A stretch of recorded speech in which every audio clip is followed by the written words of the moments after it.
போன வீடியோவில் பார்த்தீங்கன்னா ஃபாண்டன்ட் எப்படி மேக் பண்ணுறதுன்னு சொல்லி பார்த்தேன். இந்த வீடியோ வந்துட்டு அந்த கேக்கோட ஐசிங்கும் அந்த ஃபாண்டன்ட் எப்படி கேக்கில் ஃபிக்ஸ் பண்ணுறேன்றதையும் நான் பார்க்க போகிறோம். ஐசிங் ஃபினிஷிங்காக பண்ண முடியல அப்படின்னு சொல்லிட்டு ரிப்பீட்டடாக நம்மளுக்கு வந்து கமெண்ட் வந்துட்டே இருக்குது. ஒன்றும் ப்ராப்ளம் இல்லை. நான் ஸ்டார்டிங்கில் பண்ண ஐசிங்க்கும் இப்போ பண்ணுற ஐசிங்க்கும் நிறையவே டிஃப்ரெண்ட் இருக்குது.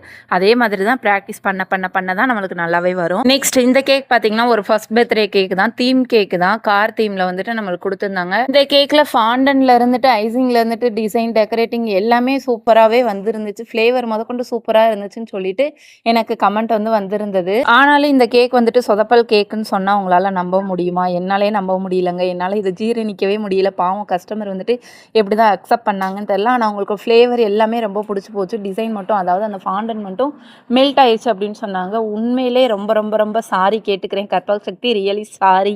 நான் கேக்கை வந்துட்டு டெலிவர் பண்ண போகும்போதே நான் சொல்லிட்டு தான் வந்தேன். ஏதாவது ஃப்ளேவர் ஏதாவது பிடிக்கலன்னா அப்படின்னா ரீஃபண்ட் பண்ணிடுறேன் அப்படின்னு சொல்லி தான் சொன்னேன். ஆனால் இவ்வளோ இது நடந்திருக்கு. என்கிட்ட இது நாள் வரைக்கும் என்கிட்ட சொல்லவே இல்லை. எனக்கு வேற ஒரு ஆள் மூலியமாக தெரிஞ்சிருச்சு. தெரிஞ்சாலும் மனசு கேட்கல.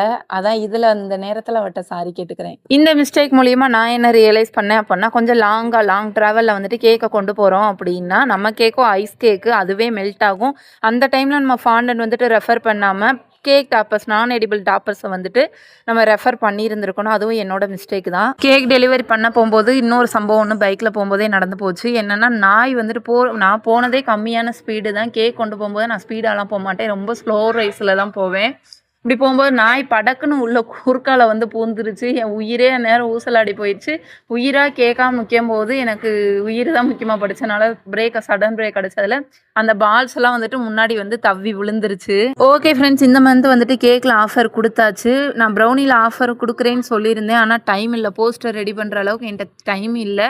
அதனால் ப்ரௌனியை வந்துட்டு நெக்ஸ்ட் மந்த் சூப்பராகவே ஆஃபர் கொடுத்துடலாம். கேக்ஸ் மட்டும்தாங்க நம்ம விருதுநகர் சிவகாசி சரௌண்டிங்ஸில் கொடுத்துட்ருக்கோம். ஆனால் ப்ரௌனிஸ் வந்து ஆல் ஓவர் தமிழ்நாடு கொரியர் போட்டுட்ருக்கோம்.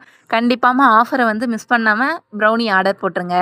ஓகே ஃப்ரெண்ட்ஸ், இந்த வீடியோ உங்களுக்கு பிடிச்சிருந்தா லைக் பண்ணுங்கள், கமெண்ட் பண்ணுங்கள், மறக்காமல் நம்ம சேனலில் வந்துட்டு சப்ஸ்கிரைப் பண்ணுங்கள். கேக் டமால் ஆக போகிற தெரியாமல் பல்ல காமிச்சிக்கிட்டு இருக்கிறேன். Tata bye bye, see you again.